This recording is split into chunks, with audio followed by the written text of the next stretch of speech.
for joining us this evening, and I'll ask them to give us a bit of a wave as I introduce them. So we have Mark Snape, who's the National Manager for City Development from NBN Co. Mark collaborates with stakeholders in the built environment and city shaping organisations on how digital infrastructure supports future cities and expanding communities. Mark has over 20 years of experience in both government and private sector, holding various roles across corporate affairs, stakeholder relations, politics and consulting. Give us a wave, Mark. Thank you. We have Rebecca Finn. Rebecca is Director at Urbanfold. Rebecca is an urban designer and registered landscape architect with significant experience in the design of cities, towns, and neighbourhoods across Australia and North America. She launched Urbanfold in 2020 in Melbourne, a Melbourne-based urban design studio with the single simple aim to design places that elevate urban life. Hi, Rebecca. Sarah Barnes is Vice-Chancellor, Senior Research Fellow at the Centre for Urban Research at RMIT University and Co-Director at Studio SM. She's an urban engagement and digital placemaking strategist who uses civic design methods to enhance opportunities for community engagement, belonging and participation in place-based settings. She's co-director of creative placemaking practice Studio SM, founder of Storybox Co. as a platform for civic media and storytelling, and is currently a Vice-Chancellor Senior Research Fellow at the Centre for Urban Research at RMIT University. Hi, Sarah. And then we have Andrew Ware. So Andrew is Principal and Founder of Econovation. He's an economic strategist, an author and public policy professional with deep expertise in economic development, industry growth and public policy. As the founder of Econovation, he works with cities, regions and industries to navigate economic change and unlock new opportunities. He's also the author of Solved, How Other Countries Cracked the World's Biggest Problems, and we can too. And Recovery, How We Can Create a Better, Brighter Future After a Crisis. I know you haven't heard from our panelists yet, but I'm super excited about hearing from all four of them. I think we're going to get some very interesting and thought-provoking comments. So without too much further ado, I'm going to throw the open mic over to Mark and invite him to provide some speaking points for us on NBN Co's engagement learnings, urban infrastructure, public outrage, and community trust. Over to you, Mark. Thank you, Sarah. It's always a bit confronting when you hear the 20 years and think about all the different roles we've had, but just because I know we've got a UK and Oz audience as well, I'll just give a bit of a background on NBN very briefly. So NBN is a wholesale fibre network in Australia. We are a government business enterprise and founded in 2009. And our job is basically to operate an enormous critical piece of national infrastructure in the fibre network and connecting every Australian with fixed wireless and other technologies across the country as well. Just to give you an idea of scope, we've laid enough fibre in the ground to reach the moon and back 47 times, and about 85% of this country's data runs through our network. So a really critical infrastructure piece. Our engagement journey has obviously gone through different phases as with different organisations, putting aside sort of political changes and interests throughout the history of NBN. As we've gone through different phases from being an infrastructure company, a pure play sort of infrastructure company, which had its own challenges. You're digging up people's front yards, you're laying fibre, connecting a house. We've evolved, and as that's happened, our engagement practice has evolved as well. We have a really strong regional focus with the work that we do.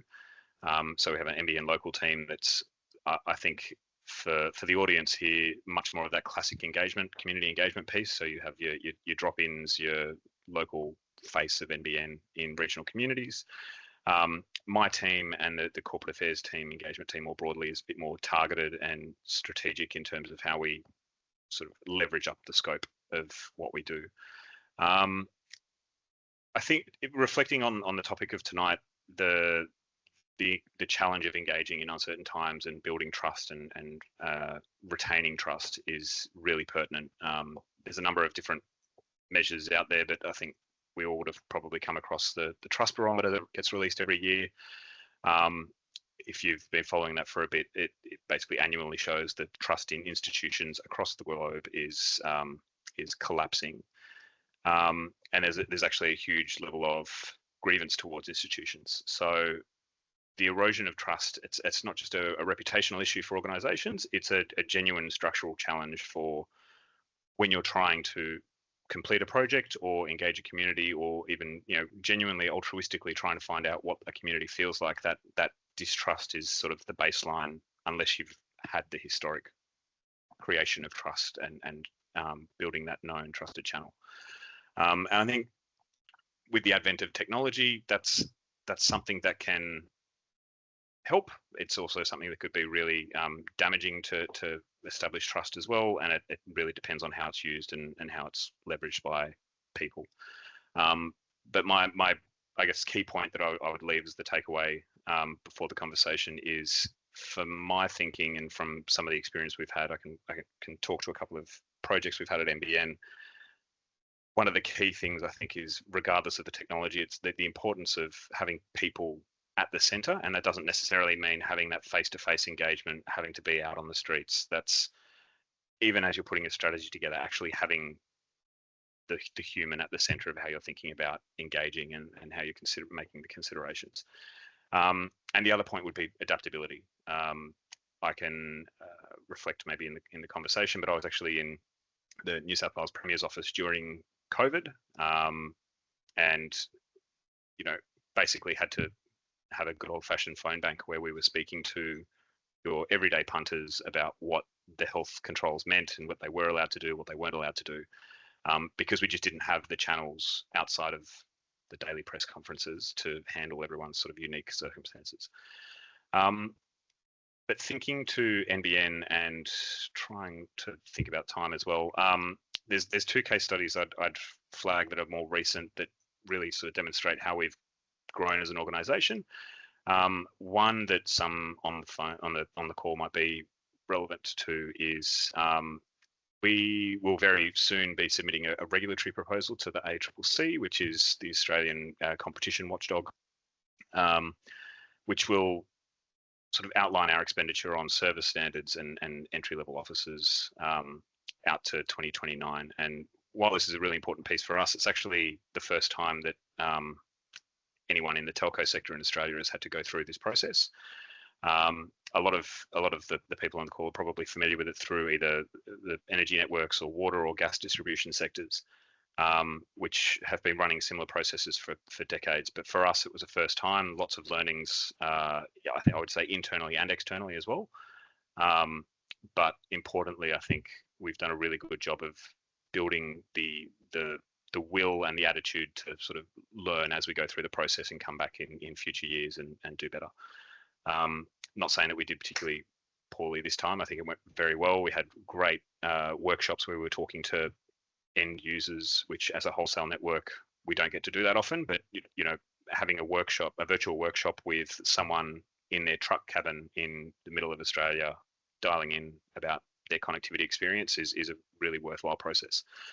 And that involves engaging with consumer groups and First Nation communities, and in particular digitally excluded, which is a really strong focus for NBN as well, which goes back to the importance of putting the human at the center of how you're thinking about these things.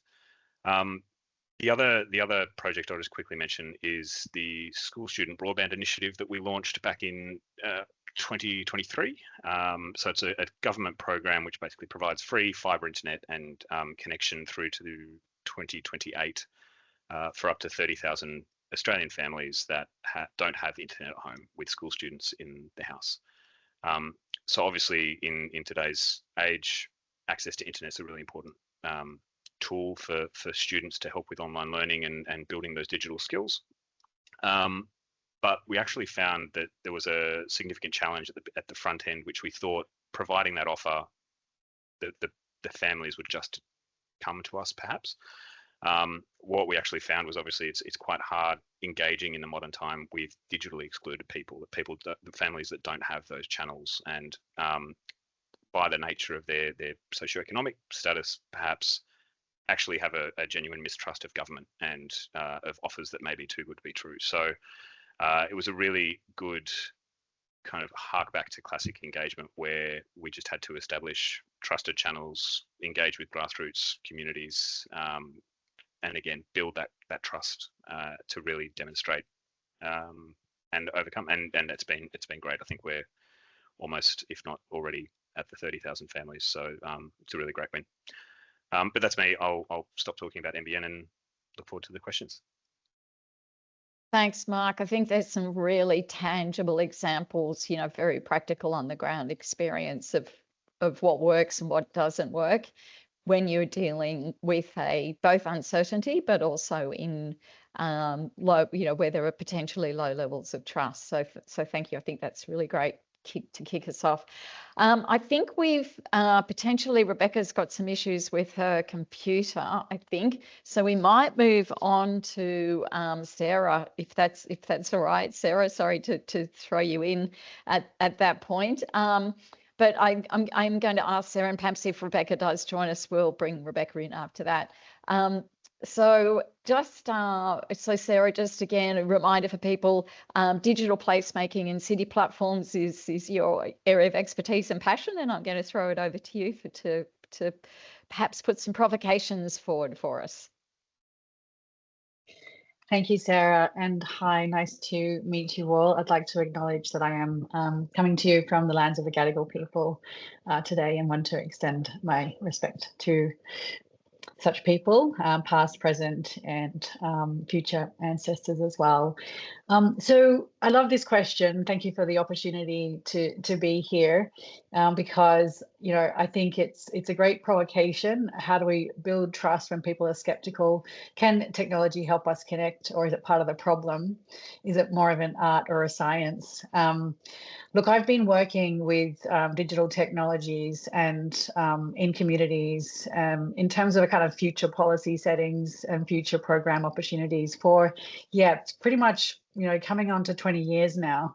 I did actually begin my career in federal government, in telco policy, worked on future broadband initiatives, got more and more excited about the potential for technology to actually connect us in places. And it was actually through that lens that I joined the sort of urban strategy sector, working for Arup and organizations like CSIRO, Land and Water, as well as Landcom.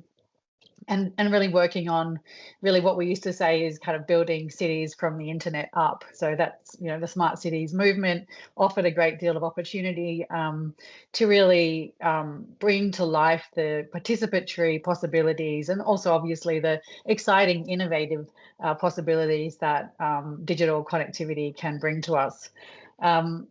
Fast forward now to, where are we, 2025, and certainly I think we've witnessed what happens when information is really commodified, to the extent that we know that there's big tech companies that are making a lot of money out of all of our personal data. We have really clear business models, the most successful business models I think, we've ever seen since the East India Company, to kind of build that kind of monopoly over information, and not to mention the kinds of social media kind of paradigm that whereby active communication is prioritized over truth. And so I think we're kind of living now in a time when information itself is more and more abstract to people. It's either a threat, or it's something that's being stolen. It's something that's being used against you. It's not. We don't have the same relationship to information, I think, that we did do some decades ago. And it's in that context that I guess my own response to that, and as evidenced in my career, is that I've become more and more passionate about working in that place-based setting to actually just work with communities and actually think about how do we design digital responses that are responsive to place. And when we say place, we don't mean space, and we don't mean, you know, cities, we don't mean just infrastructure, we mean all the things that makes a place, you know, the genus loci of a place, what makes it special, what makes it memorable, what makes it feel like a place of belonging, what makes it something that we want to care about. I think, you know, asking the question around what is digital engagement, what does technology do, and what can it offer those kinds of relationships, in place. It's a really tricky but also exciting opportunity. And I guess my work on Storybox has been about saying, well, can we actually think about the opportunity to work in public places as a place-based lens that says anyone can be part of this story, anyone can be a part of this journey here in place. We're not here just to take information from you. We want to work with you to learn about your story, to enable you to have a voice in this place. And I think that's you know, the Storybox platform is something that's been running now for 5 years in Australia. And I think certainly my experience has been that being led by story and led by listening to other people's voices, not being led by data, certainly having the data there, having the analytics underpinning the programs, absolutely, but not leading with that, because I think as soon as you, in community settings, lead with this is a data platform, there's immediately kind of concerns around, well, what are you going to take from me? What, you know, so what, I can't trust you, which is a real shame, but that is the world that we're living in. So, you know, that's really my initial response is, you know, is it more of an art or a science? Yeah, I do. And my response has increasingly been it's a bit of an art, you know, to really bring that cultural connection to the fore, around which some of that other digital innovation, digital engagement is made possible in an effective way. Right. Thank you, Sarah. And I think what I'm hearing, one of the things that I'm hearing both through from what you were just saying then and also from what Mark was saying was just really the importance of listening, how critical that is in terms of creating, you know, helping to build that trust and create those stories that are actually not our stories necessarily, you know, but they can be a collective story. Thank you very much, Sarah. Now, I think we have got Rebecca back. Is that right? Rebecca, are you able to join us? I am back. Yes. Now. I'm back, but my computer just crashed, so I'm back on my phone. Computers always pick the worst times to crash. Oh, of course, of course. Well, if you're happy and you can talk to us from there, we'd love to hear your thoughts. Thank you. Sure. Thank you. Sorry about that. And everyone can hear me okay? Yes, we can. Thank you. Great, thank you. I'm Rebecca Finn, calling in from Bunurong Land in just on the coast, Port Phillip Bay in Melbourne. So I run Urban Fold. We are a master planning and urban design firm based in Melbourne. Our clients tend to be the Victorian state government, local governments in Melbourne and regional Victoria, and we work for a lot of developers as well. So we are heavily focused on design, and as urban designers, we tend to get involved in projects on big parcels of land or projects on many parcels of land, like town centres, for instance. So the nature of our work definitely requires us to do a lot of engagement at lots of different levels. And we don't call ourselves engagement specialists, but we are all IAP2 trained, and most of our projects require some level of public or stakeholder engagement. So the topic that I'm just going to touch on tonight in 7 minutes is cultural engagement in Australia. So this is clearly, just going back to some of the things Sarah said at the beginning, this is clearly an area where there's been a lot of mistrust over the years, and actually an area where there just hasn't been engagement much until recently. So I'm not going to do the topic justice in this time, but I'll just briefly talk about our experience as consultants. Because the engagement landscape in Australia has changed dramatically in terms of cultural engagement with the traditional owners of our country in recent years, in the last sort of 5 or 10 years. So broadly now, the expectation is that every public project should and does incorporate cultural engagement. So we see it work the way we see it in the type of work that we do.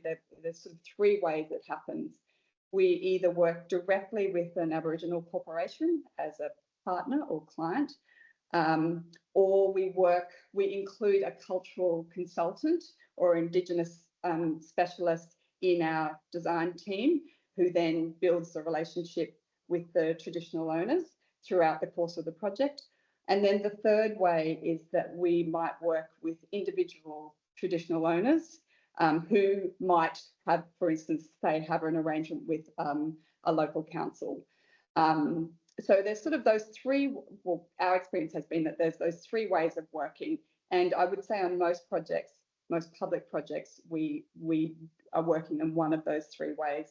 So the change in client and project expectations in recent years in Australia is really significant. And we've had some really wonderful experiences with Aboriginal corporations, local traditional owners, and professional cultural consultants.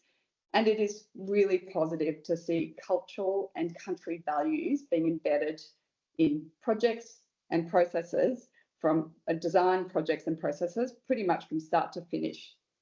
However, I guess what I wanted to touch on tonight, though, is that many Aboriginal corporations are really overwhelmed with requests and just don't have the time or the resources to be able to take it all on.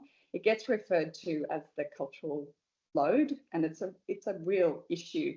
And so, just speaking again from our experience, we have found that some of our most meaningful experiences in recent years have been when we've invited corporations, or the project has invited corporations or traditional owners to be involved in the way that suits them. So that might be sort of continuous involvement from start to finish, or it might be sort of one-off involvement, you know, throughout the project. Maybe it's a walk on country, maybe it's a check-in every so often. But it really is about the invitation to be involved, and then it's about designing the process before we design the project. So just a few of our recent examples. We completed a master plan for a railway precinct in Castlemaine, which is in regional Victoria. And some of the core design principles stemmed from a walk on country that we had with a local traditional owner at the very start of the project, that then formed the basis for the whole master plan. And then we were able to then draw detailed actions. So at sort of the back end of the master plan, we were able to make detailed actions, particularly around things like sort of creek restoration, that really tied into, you know, that caring for country that is sort of central to our work, the work that we do and that project was trying to achieve. And then some of those key actions were then going to be implemented by the Aboriginal Corporation's implementation arm. So that one was a really good outcome. We've just finished a master plan for a big sports facility north of Melbourne that sits on an interesting parcel of land that also includes an ancient volcano core. It's a really unique site, and a site that was really interesting to the traditional owners as well. So on that particular project, we worked with an Indigenous engagement consultant who was part of our design team, who then was able to form a really good connection with Wurundjeri, and they were involved throughout the entire process. So we ended up with a really complex sporting master plan, but that it was embedded with, you know, cultural values and Indigenous design principles from the very beginning. We've also just finished a project working directly with Jara, who are the Aboriginal corporation up around Bendigo, where we're actually we've worked on a master plan for a new housing development for them. And so that was really good as well, because they were calling the shots, and they were calling all the shots, and they were actually our client. So we have had some really positive experiences over, particularly in the last 5 years. But I think the thing that I've realised about engagement with our First Nations people here in Australia is that it is absolutely critical to the reconciliation process. It just, you know, it just has to happen. It's definitely not perfect. There's a long way to go, and our neighbours across the ditch in New Zealand much better at it than we are and have been doing it for a lot longer than we have. But it is getting better in Australia. The other thing I'd say is it can't be tacked on. I think that's been the tendency until recently, that and that actually groups and individuals need to be invited early on before any decisions have been made, where they can decide on what their level of involvement is. I think probably the last thing I'd say is that there's definitely not one size fits all, that each project is unique, each place, each Aboriginal group, every traditional owner, and each project warrants its own sort of tailored process. And just just that comment before about listening, listening to what people have to say is the most critical part of all of this. So I think that, we've come a long way since I started my career in the design industry in the mid-90s. I mean, there's still obviously a lot of room for improvement, but it does feel to me that there is momentum now to embed cultural values and country in all of our projects in a really dedicated and organised way.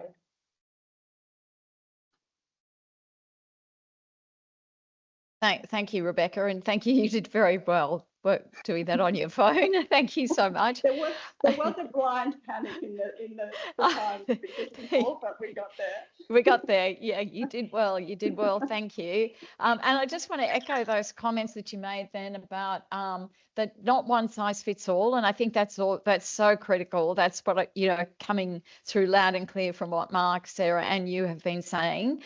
And that and going to where people are.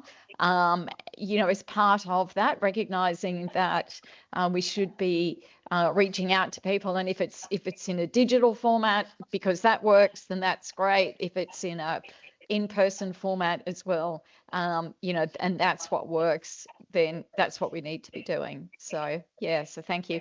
And it's a bit remiss of me, I want to also acknowledge that I'm coming to you from the lands of the Biripi. And for those people who are in Australia and know where that area is, the Biripi are on the mid-coast of New South Wales, which has just recently been hit by significant flooding. So it's been a very challenging time for that community and the broader community in general.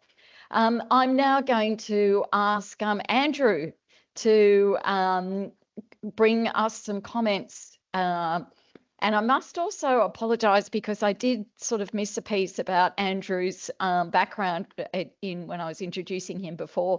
Andrew's actually the former Director of Economic Development from the City of Melbourne. So he's an economic development expert, and I think lots of experience that he can speak to and also bring some of that sort of business and developer perspective as well. So over to you, Andrew. Yeah, thanks. And hello, everyone. I'm coming to you from Wurundjeri country in Melbourne at the moment. So look, and I, as you just heard, I run a small economic development consultancy, and I spend most of my time working with businesses in some shape or form. And businesses present a really quite a unique and interesting engagement challenge. Most of them, for the most part, don't want to engage with government. And have a suspicion, a skepticism, I guess, of government engagement, have been over consulted. There's been way too much engagement, and their time is precious. And so the whole notion that anyone would want to give up time to actually talk, to engage around a strategic project or whatever is really quite challenging in this context. And so the challenge of how and when to engage with business is probably one thing that I would probably want to talk about. I spent a lot of time working on this through the pandemic in what was almost the definition of an uncertain time. And, and it does present its unique challenges. I guess the first thing really was that the role, I would say that rather than thinking of it as in terms of consultation, I would think of it in terms of convening the platforms that enable good conversations to take place, creating the spaces that bring people together to have really good quality conversations. And I think that's a really probably slightly different understanding a broad public consultation focus. So, for example, I'm doing some work with the City of Melbourne at the moment on engaging around its economic development strategy. The richest and best form of input that we've been getting is when we've been working around industry-specific groups to have really rich conversations. So we'll get we've had conversations with, say, the digital gaming community, and we'll get all the digital gaming community in Melbourne together, have a conversation about what challenges and opportunities they're facing, or the hospitality sector, and creating the platform to have really rich conversations is what yields the insight. And it also offers something of value to those businesses that turn up, because they get the opportunity to network with peers in the same sector, and actually they leave with something of value, and it's not just a taking exercise, it's actually we're offering something as well. And I think that really makes quite a difference. The other thing that's worthwhile reflecting on, I think, is the value of leveraging other groups or other ways in which those companies or organizations are coming together. It's almost like, rather than asking people to come to you, go to where people already are. And so often there'll be existing industry groups, and they'll have existing meetings, and they'll have existing workshops and forums. Getting on the agenda of someone else's meeting is much easier than trying to persuade businesses to come to yours. And so that type of insight has been really powerful. Space, I guess, in creating that space for conversation, you get the opportunity to have frank conversations. You're creating space for candor, and you really, for fairly vanilla cookie cutter consultation, you tend to get fairly vanilla answers. But I think if you're creating a space where people can relax into a conversation with their peers, you're getting much more frank and interesting insights, I think. The other thing I think within the context of an uncertain environment is that it's really important not to provide too much confidence about about answers. In fact, overconfidence, sending a signal that you have all of the answers is almost likely to undermine trust. I think in my experience, it's better to sort of outline clarity around what you know, what you don't know, what the steps are of the process are, what the direction is, and then convey some small wins and generate some momentum in a space, rather than simply pretending that you've got all the answers. Because in an uncertain environment, by definition, you probably don't have all the answers. And I think it's important to sort of bring some humility to the table when you are engaging. I think it's really critical. I'm not going to speak for too long, but just finally, I would say, just in answer to that big question, is it an art or a science? I would say that, firstly, I'd say that engagement, in my experience, is not a soft skill. It is actually a core leadership capability. It is actually, if you are leading in if you are leading big, complicated projects, engagement is a fairly central skill that goes right to the heart of leadership, and it's one that everyone needs to be across. So I'll leave it there, and we've got some time for conversation.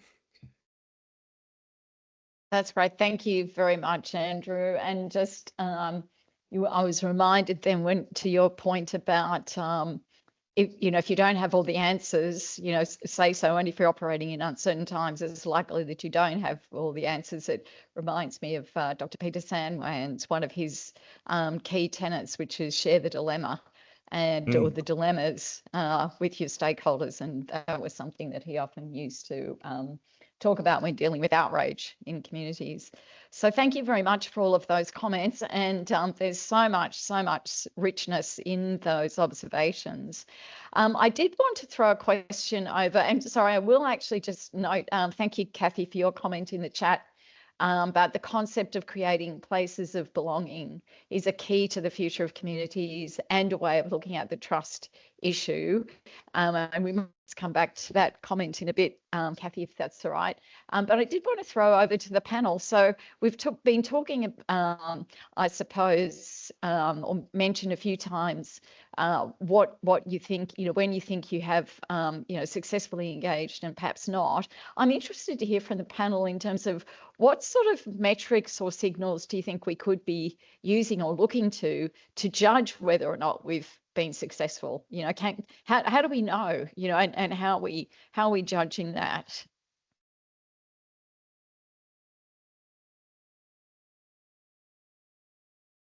Yeah. Oh, sorry. You go. No, you go, Rebecca. I was actually just going to make a comment based on what you said before, Andrew, where you said if you get bland answers and pretty generic answers, it probably means that you just haven't dug deep enough. You haven't stuck around for long enough. You just, I think the detail in the responses you get from consultation and the sort of the frankness and the candor and all those things that Andrew just spoke about, I think that the sort of the proof is in the responses that you get. And I think there's a lot of government consultation that is so high level and so open-ended and so vague that you're just not getting the richness or depth out of asking the questions, because you're not hanging around for long enough to actually find out. That's really, really insightful, Rebecca. I mean, I think that notion of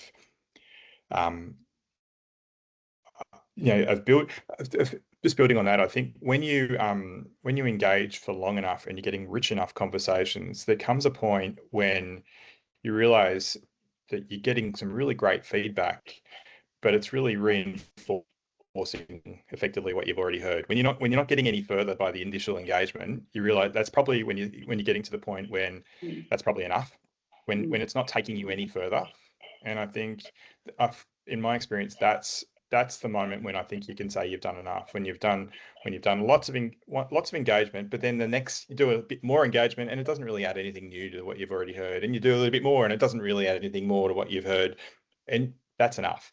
And I think that's one signal. The other one I think is, and it depends on the objective of engagement, of course, but when there's a real sense of ownership over the product that's produced, when those you've engaged with feel a sense that what you've produced is being co-produced to some extent by them, then, and that not all engagement has that objective, of course, but in a lot of what I do, it does. And I think that is a successful engagement when you've got stakeholders up there willing to say, yes, I'll stand behind this. This is something that I've contributed to and I'm proud of, and I want to be associated with. Yep. Sarah, Mark, did you want to make a comment? Yeah, I was just going to throw a couple of ideas in, which was I think particularly if it's a more structured engagement process, I think the idea of benchmarking with peers is a really useful metric. So thinking to our regulatory process that we're going through, we looked globally, and then we also looked at our energy utilities for what we could expect through the process and what good actually looks like for those that have been there for decades.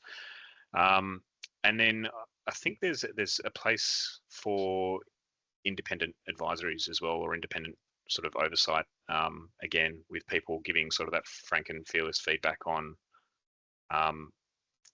how they thought the engagement process went and how your results stack up, as a success. Yeah, great. Thank you. Mark, Sarah, did you have some thoughts that you wanted to? Yeah, thanks. Yeah, coming from a slightly different angle, insofar as haven't been running large scale engagement programs on behalf of institutions lately, but I think what I've found in our recent engagement programming is that I love this word convening. I've been using it quite a bit today, actually. The kind of convening role, bringing different people together. So I like 100% what Andrew said in terms of targeted business engagement as it's appropriate. But I think that for me, the recent kind of workshop formats where bringing together different minds, different perspectives, recognizing their time. So, in a way that's not just, expecting people to give their time for free. And then in that context, creating storytelling prompts that actually get people thinking outside of, and I'm coming from a kind of like an urban indicators space. If you were going to map out what are the most important indicators for an area, starting with that is not an interesting place. Let's start with storytelling. Let's start with what people are actually feeling, experiencing, setting up some story prompts. And from there, starting to build out, well, what might be some sort of data points to work towards. That's been a really interesting framework for me in recent times. Can you hear my dog in the background? Just. It's that time of the day. Thank you, Sarah. And Oliver, you've made actually a comment here, and this is actually something I was also wondering about, which was how can we're actually kind of keen to hear about what a difference technology can make, and how is it in fact changing the way engagement is being done, and is it in fact contributing, or is it more of a hindrance, as we sort of opened the session with that question. I know that we've got a couple of the team from Hello Lamppost on the call with us this evening, and I know that they've done, Hello Lamppost is our digital engagement partner in Australia, and I know that they've had some real success with digital engagement in some really varied environments and with some quite diverse communities. So I'm wondering whether perhaps Tiernan or Ben, would you like to make a comment and perhaps speak from some of your experience on that front? Sure. Well, thanks for having me jump in. I think my top level thoughts are zooming out when it comes to technology at a high level. I think bottom line is it's allowing teams and organizations to do more and be in more places with less effort, right? So I think using the broad spectrum of techniques, I think Andrew's point very much resonated with me, is it's not one size fits all, or maybe it was someone else, so apologies. It's not one size fits all. I think communities, places, urban and rural, have a huge diversity of audience, and that requires a broad diversity of engagement and communication techniques. I think, going back to my point, technology is allowing teams who are responsible for that engagement and those consultations to do more with less. So what that means for us is essentially being able to provide those organizations with digital staff members in specific locations. So when we work with a city consulting around waste and recycling services, they're able to put a digital staff member at every home. Or if it's a place-based consultation for a major project, they're able again to put a digital staff member in everyone's inbox, or be in a physical location where works are happening, and that's 24/7. So yeah, I think the opportunities, as much as there is skepticism around technology with some communities, that's understandable. Perhaps they feel more comfortable with traditional methods of engagement, but there is a huge breadth of community who are comfortable with and actually prefer digital means of communication and engagement. So I think I just go back to our goal as always, to allow organizations to engage and communicate with more people and with less effort. I don't know if you'd add anything else, Ben.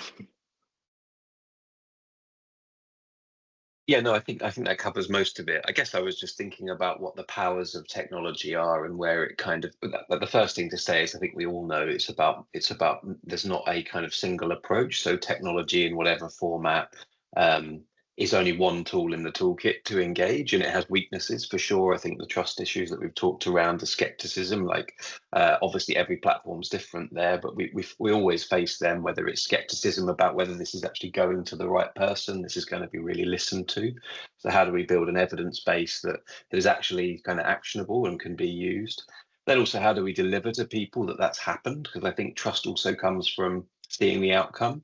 So I think perhaps something that's interesting from our platform point of view, and I think, you know, technology more broadly, is also where we're using it on the back end to kind of build out. So to take an example, obviously we talk a lot about AI at the moment, and obviously there are a lot of challenges with that, but also it can do some really powerful things.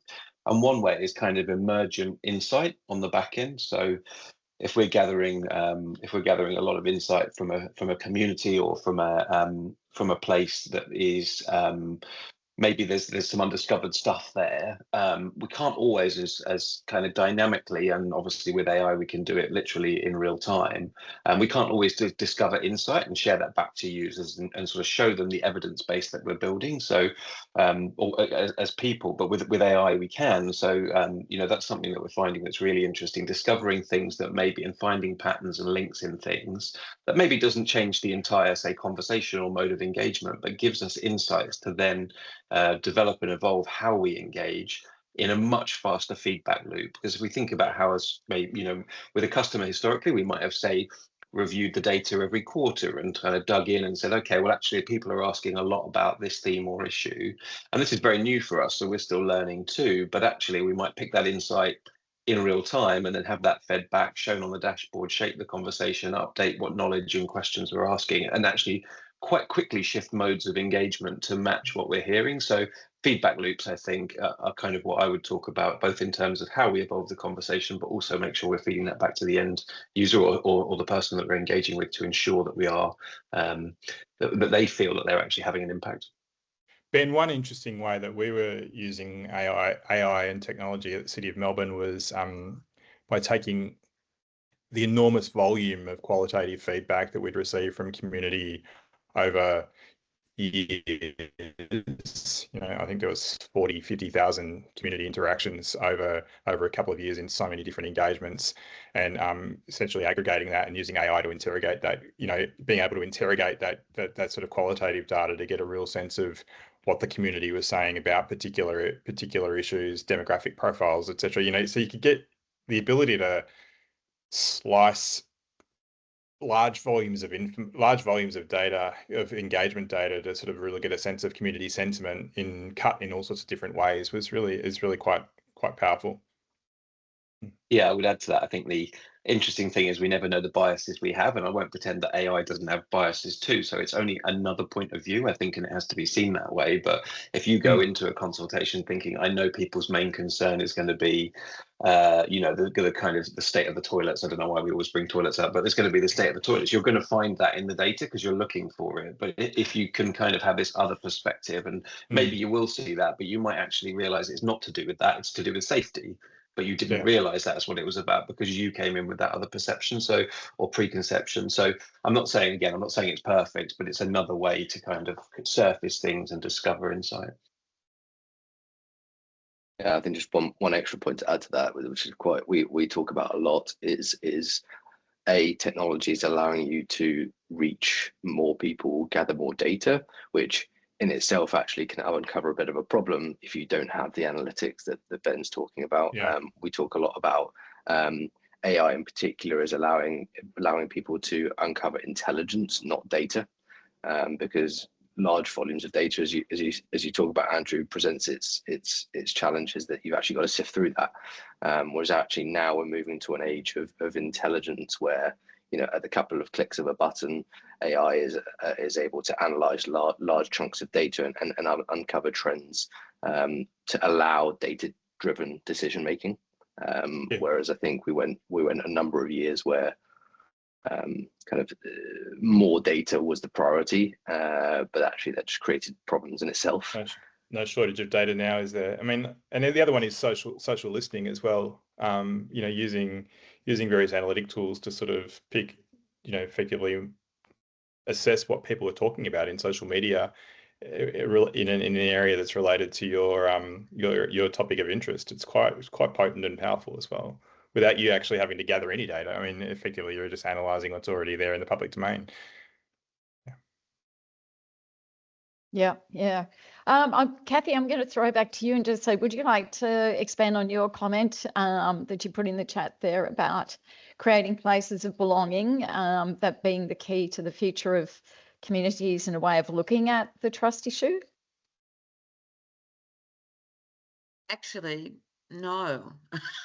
What Okay. what I'd really like to do is follow up on Ollie's question about, because Mm-hmm. and it's still about trust, is this kind of concept, and I think, Andrew, you talked about it a bit as well, is actually people convening and deliberating together, and I just, and it doesn't have to be a formal kind of citizens assembly or anything, but I think that notion of deliberation is a really important one, and I think your concept of convening is part of that deliberation process. So I was just wondering from the panel, is that kind of, is that, as Ollie says, is that deliberation piece part of your toolkit, and how it's a kind of a double-barreled question. How do you see that addressing that process, that kind of process, addressing the trust issue?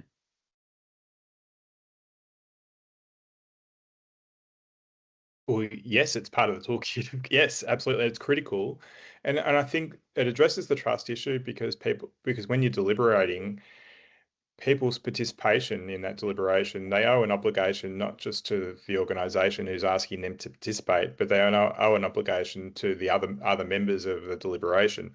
So they've got a sort of like a sort of civic obligation to contribute constructively, because you've got a whole bunch of other people in the room with them, and I think that leads to some really quality contributions in that sense. So I think I'm a big fan of deliberation as a means of getting really quality feedback. Mark, you've got a click. Sorry, yeah, I was just going to add to that as well. I think there's, linking back to that previous question about metrics and how do you judge a successful engagement. I think the delivery process is actually great because you kind of need that ongoing engagement to drive the success. So the fact that the process continues is actually proof in itself that you have a good engagement process. What I was going to type in the chat, but I ended up thought I'd just throw it in there, is I think that the processes and the tools in the toolkit are great. My sort of experience or understanding, at least, I think is the biggest challenge is actually finding an organization that's sort of bold enough to really embrace the process fully. And it's similar to just traditional engagement in itself. We all know what best practice is, and then we all know where reality lands with a lot of clients or organizations. So they're great things to sort of stretch the barriers and try and figure out a new way to figure out trust in process. But there's some challenge in sort of convincing those ingrained interests to release some of the control. I would just add to that about the deliberative processes that I've been involved with, is that, just by virtue of what they are, they're just much longer processes. They require much longer time commitment. Getting the people to commit to a much longer, for a much longer period of time is challenging for sure. But it just benefits from that, going back to that core issue that we keep talking about. It means you have deeper conversations with people. You can build those relationships. I think that's clearly the benefit of those sort of longer sort of deliberative processes. But yes, they're expensive and they take a long time, and you've got to find the right people to commit to the process. But when they work, they are pretty incredible, because there's just that deeper connection with participants. Yeah, absolutely. I'll just invite anyone from the guest visitors to raise their hand or take the self off mute and jump in. I can't actually see everybody on the screen right now, so if I'm missing you, I apologize. I am though going to ask in the few minutes we've got left, 2 minutes I think we've got left, I'm actually going to throw a question over to the panel, and hopefully we'll leave this evening with a bit of optimism and a spring in the step. So what I'm going to ask each of our 4 panelists is, what gives you hope? So amidst the challenges, and we've heard about a few this evening, what do you see as the possibility or the signs of hope or progress, if you like? So I might throw over to I'd like to throw it to Mark to start off. Can I just ask, are you talking in general globally, or just in engagement with projects, or? Well, look, you can really choose either, but I guess perhaps that's a little unfair. Perhaps I'll narrow it down and talk about engagement and that area of trust, I guess. Yeah. Look, I think even the fact that we're as a sort of community of professionals, we're struggling with the question is cause for hope, right? Like there's a traditional approach where it would be very easy to fall back on, and we talked about some of the sort of government engagements where you sort of have the engagement page, you throw it up there, you get 3 people filling in a survey, you tick the box to say we tried, and off you go. The fact that we and clients and organizations we work for are all thinking about this is a really great, and the innovations that are coming through as well, I think is a great cause for hope. Great, thank you. Sarah, reasons to be hopeful? Yeah, I love Mark's answer. Just the very fact that this approach is being considered, that ideas of trust, and also that information purely isn't enough anymore. I think we've been through a time when big data is the big hope, and actually we're kind of saying, well, no, we can be listening, social listening, we can be doing using AI tools to do better kind of qual analysis more quickly. I think I'm hopeful that in this we've gone through the worst when it comes to technology, and that we're going to start to sort of rebuild a more human focused approach to technology and engagement. Human and more than human, hopefully. Thanks. Andrew. Well, I mean, what gives me hope is people, because my experience almost universally is that when you actually create the right platforms to genuinely engage with people, to really connect with them and create a space to sort of have meaningful conversations, that people contribute constructively with something of substance and something of value, because they care about the world in which they live. That for me, I find incredibly powerful and meaningful, and I come away from every one of those engagements, feeling hopeful, exactly like that. So people are good. Yeah. Yes, generally. Yes, nice. Thank you. Rebecca. I thought that, I can't remember who said it before, but I wrote it down, that the thing that gives me hope out of this conversation tonight is the comment that digital engagement is uncovering intelligence, not just data, which is that's quite a helpful, a hopeful thought. And then I'd probably just say, in light, we do lots of different types of engagement, but in light of what I spoke about tonight and the sort of the cultural engagement with our First Nations people, I think that gives me hope that 5 years ago, 10 years ago, that wasn't happening, and it is happening now, and it's happening more and more, and it's becoming a critical part of all our projects, and that gives me hope. Wonderful, terrific, thank you, and thank you so much to all of our panelists this evening. We're a couple of minutes over, but hopefully this evening has been worthwhile, useful, thought-provoking, and as I said, has left you with a little bit of hope and a little bit of a spring in your step. So I think if there's one thing we've heard this evening, it's that while uncertainty can feel overwhelming, it's also open spaces for creativity, listening, and new ways of connecting. So whether we're working with communities on the ground or shaping policy from behind the scenes, trust and engagement are more important than ever, and they're everyone's responsibility. We hope you're leaving with some fresh ideas, a bit of inspiration, and maybe even a few questions.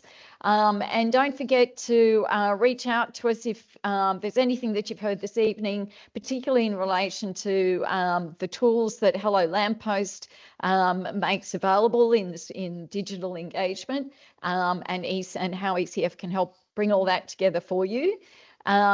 And we'll be sending out the recording from this evening's session, and this morning for those people in the UK, sorry, and with key takeaways, so keep an eye out for that in the inbox.